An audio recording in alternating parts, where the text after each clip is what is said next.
This show is part of OnePlace, a daily network of focused briefings across the stories people follow most. Welcome to our daily sports roundup. We are diving into the biggest headlines across basketball, soccer, and combat sports to keep you informed on the athletes and organizations shaping the current landscape. Caitlin Clark faces a tough road back after injuries. A new WNBA deal brings Clark a massive raise. Victor Wembanyama dominates as the Spurs take the lead. A Guardians fan turns a catch into a mess. Erling Haaland prepares for his first World Cup run. March Madness expands to a controversial 76 teams. The Thunder look to sweep the Lakers in Game 3. Sean Strickland fuels the fire before his title fight. First up, Caitlin Clark has undeniably changed the landscape of women's basketball, but her 2025 season with the Indiana Fever was a difficult journey, defined by physical setbacks. After a legendary college career at Iowa, where she never missed a single game, the transition to the professional level brought unexpected challenges. Clark missed 31 out of 44 games in 2025, starting with a quad strain just 4 games into the season. While she initially returned after 3 weeks, her momentum was repeatedly halted by groin injuries. First, a left groin injury sidelined her in June, followed quickly by a right groin injury in July. Despite the Fever's initial hope that she was merely day-to-day, the star guard was eventually forced to shut down her season entirely in September, leaving fans wondering what could have been if she stayed healthy. It is truly frustrating for Clark, especially considering she spent countless hours in the gym trying to make a comeback. She expressed deep disappointment in her public statement, noting that the word disappointed didn't even begin to cover her feelings. However, there is a silver lining for the Indiana Fever. Even without their superstar for the majority of the year, the team managed to reach the doorstep of the WNBA Finals. This resilience suggests that the Fever have an incredibly high ceiling if they can get a healthy Clark back on the floor alongside their other core pieces. The hope now is that 2025 was just a fluke injury-wise. If she can return to the Iron Woman form she displayed in college, the Fever are positioned to be a dominant force in the league for years to come.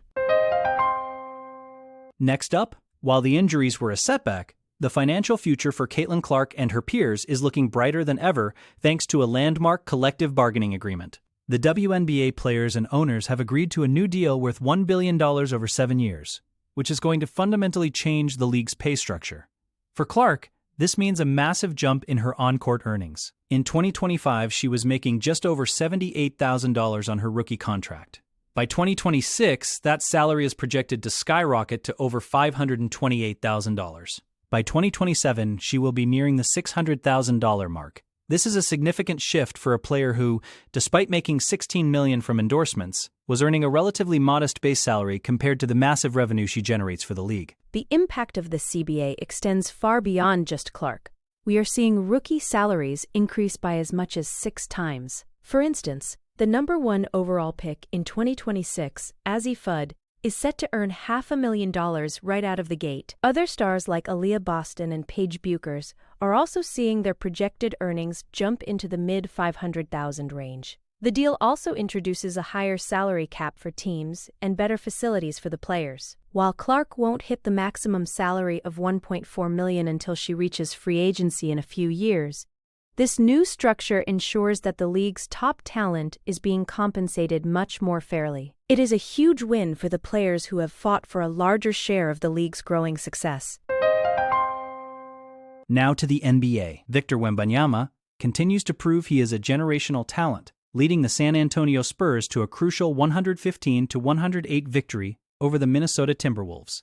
This win gives the Spurs a 2-1 lead in their second-round playoff series. Wembanyama was absolutely dominant, putting up 39 points and 15 rebounds while shooting 13 of 18 from the floor.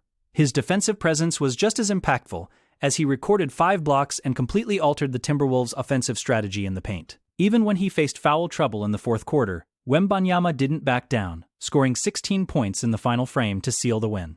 It was a masterpiece of a performance that showed exactly why the Spurs are so dangerous when their young star is firing on all cylinders and controlling both ends of the court. The Timberwolves certainly didn't make it easy, despite a rocky start where they missed their first 12 shots.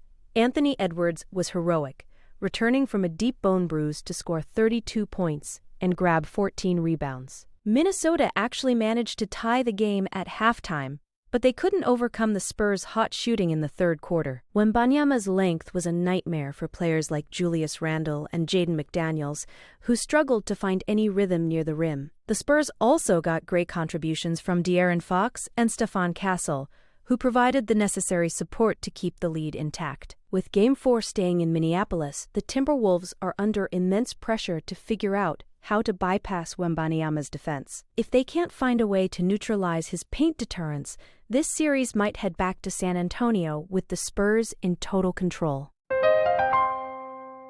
Moving to baseball, sometimes the most memorable moments at a ballpark have nothing to do with the players on the field.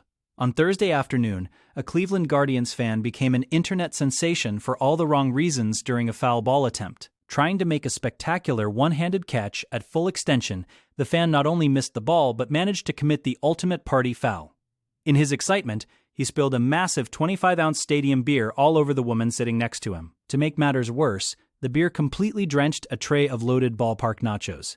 It was a rare double error that was captured perfectly on live television. While we can appreciate the ambition of going for a barehanded grab, the lack of situational awareness regarding his expensive concessions turned a potential highlight into a very costly and messy blunder for everyone involved. When you break down the math, this was a pretty expensive mistake. A domestic beer at Progressive Field runs about $12, and those loaded nachos are another $15. Assuming he had already finished about a third of the beer, he still lost roughly $23 worth of food and drink in a matter of seconds. And that doesn't even account for the emotional damage of being soaked in beer, or the embarrassment of flubbing the catch in front of thousands of viewers. It serves as a hilarious but cautionary tale for fans everywhere. If you are going to go for the gold on a foul ball, maybe put your snacks down first. The woman next to him certainly didn't look thrilled about the unexpected beer shower, making this one of the most spectacular fan fails we have seen in quite some time. In soccer news, Erling Haaland is heading into his first World Cup with Norway, and the expectations couldn't be higher for the man many describe as a superhuman striker. At just 25 years old, Haaland has already rewritten the record books in the Premier League, with Manchester City shattering the single-season scoring record and leading his club to a historic treble. His physical stats are like something out of a video game. Standing 6'5" with incredible pace and clinical finishing, he is a nightmare for any defender. For his national team, he has already netted 55 goals in just 49 games, easily becoming Norway's all-time leading scorer. This tournament marks Norway's first World Cup appearance in 28 years, and fans are eager to see if Haaland can translate his club dominance to the world's biggest stage and lead his country on a deep run. The sheer volume of goals Haaland produces is staggering. He recently notched his 100th league goal for City in record time, and he is already climbing the all-time Premier League scoring charts. What makes him so dangerous in a tournament format is his ability to take over a game single-handedly. We saw this back in 2019 when he scored 9 goals in a single Under-20 World Cup match. Now that he is on the senior stage, people are looking at Just Fontaine's long-standing record of 13 goals in a single World Cup and wondering if Haaland is the one to finally challenge it. Whether he's playing in the Nations League or the Premier League, he consistently outscores legends like Cristiano Ronaldo. If Norway can provide him with even a modicum of service, Haaland has the potential to turn this World Cup into a historic individual showcase.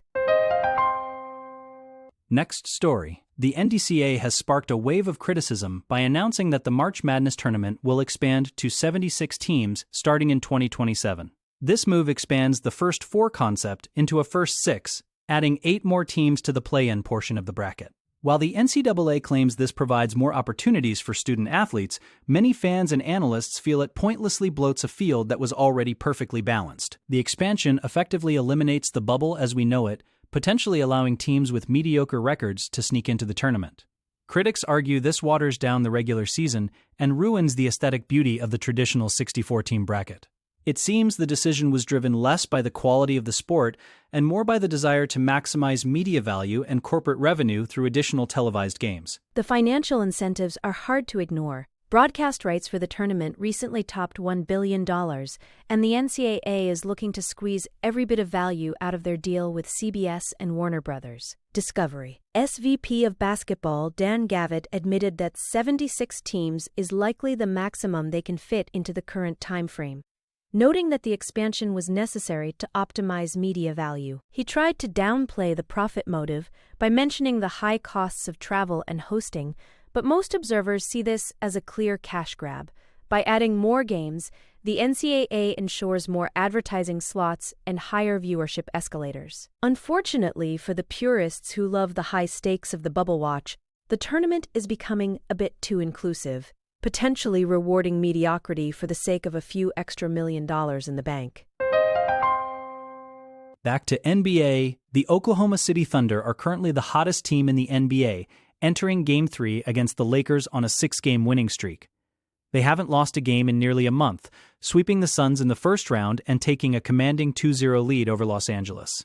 In their last outing, the Thunder showcased their incredible depth, with Shai Gilgeous-Alexander, Chet Holmgren, and Ajay Mitchell all scoring at least 20 points.